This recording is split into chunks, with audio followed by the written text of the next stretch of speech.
Let's shame people for using their medical benefits. The company I work for pays for our medical premiums, so all we pay is copays and out-of-pocket expenses. It's honestly a huge blessing. I was 6 months pregnant and became severely dehydrated, throwing up so much that I started to continually throw up bile. It went on for a long enough time until I couldn't feel the baby moving anymore. Went to the ER and was able to get the vomiting under control. Increase my fluids and confirmed via ultrasound baby was not negatively impacted. Such a huge relief. A few weeks later, the HR executive and CEO have a company-wide meeting to tell employees if they want the company to keep paying for medical premiums. Then employees had to help reduce costs by having a primary doctor instead of using emergency care. Okay, that makes sense, I thought. Then they added, for example, going to the ER when you are just simply dehydrated.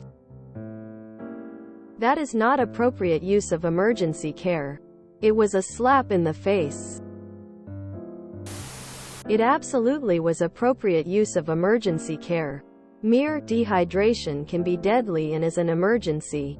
They are wrong. You saved your baby's life. You absolutely did the right thing.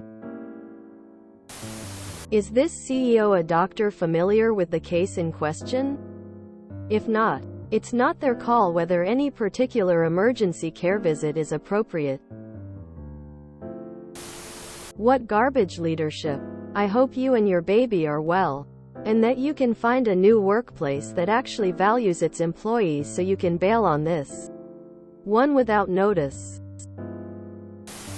If you are dehydrated and can't keep water down, especially when pregnant, it is very much appropriate use of emergency care to go get IV fluids.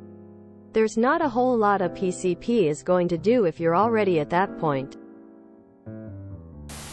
Wow, didn't realize you could tell people how to use their benefits. I'd be going for every little thing just to throw it back at them. And agreed, your baby comes first, you were totally right. Does anyone remember that scumbag AOL CEO who tried to cut matching 401k funds for all employees the year after they had an expensive year from their self-insurance plan? He called out 2 problem pregnancies that cost him $2 million in profits for stockholders' pockets. I am sure he made the news, so I am not worried about calling Tim Armstrong out. Fucking enraging. I would be seeing red. Totally cruel to single you out like that. Once upon a time, not pregnant me kept passing out. Like I'd pass out, wake up, stand up, then pass out again. My BF took me to the ER. I was dehydrated. They put me on IV fluids and my electrolytes returned to normal. I couldn't have waited until my regular doctor had an open appointment. That's crazy. Blaming the employees and not the hospital for its high charge.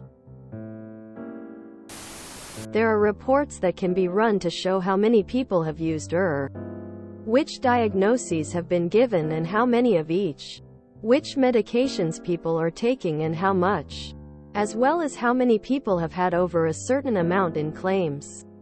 There's no personally identifying data attached, so they really don't know who has what, unless they're talking about it. Each year when policies are up for renewal, these numbers will be part of the equation the insurance carrier uses to determine how much the rates will go up. For a healthy group with minimal claims, they might not go up at all. But if they do, it'll be like 2%. For groups that have a lot of claims, especially for things like cancer which have long treatment times, the rates can increase substantially. There's no cap on how high they can go either. I heard of a small group where one person got really sick and the carrier quoted an 80% increase. This is also why your company will change carriers from time to time, because the new carrier is giving a better rate to get new business. Wellness programs and incentives are also part of this. Promoting wellness is a way to keep claims down. Some carriers offer discounts to people who participate and meet benchmarks in those programs too. Some employers give bonuses for meeting wellness goals and benchmarks too, either instead of or alongside the carrier discounts. Clinical dehydration is always an emergency. It's not like chugging a Gatorade will fix it. You can't replace the fluids quickly enough without the real threat of organ damage, failure. You need IV fluids for immediately. Especially if you're pregnant. Your employer is an asshole for shaming you.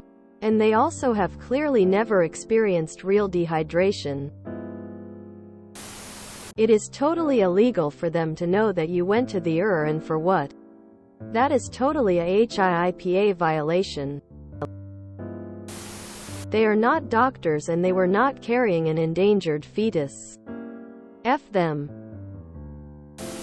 Guys, this is a massive HIPAA violation, like it's lawsuit time. My daughter is currently pregnant and suffering with the same type of near constant nausea.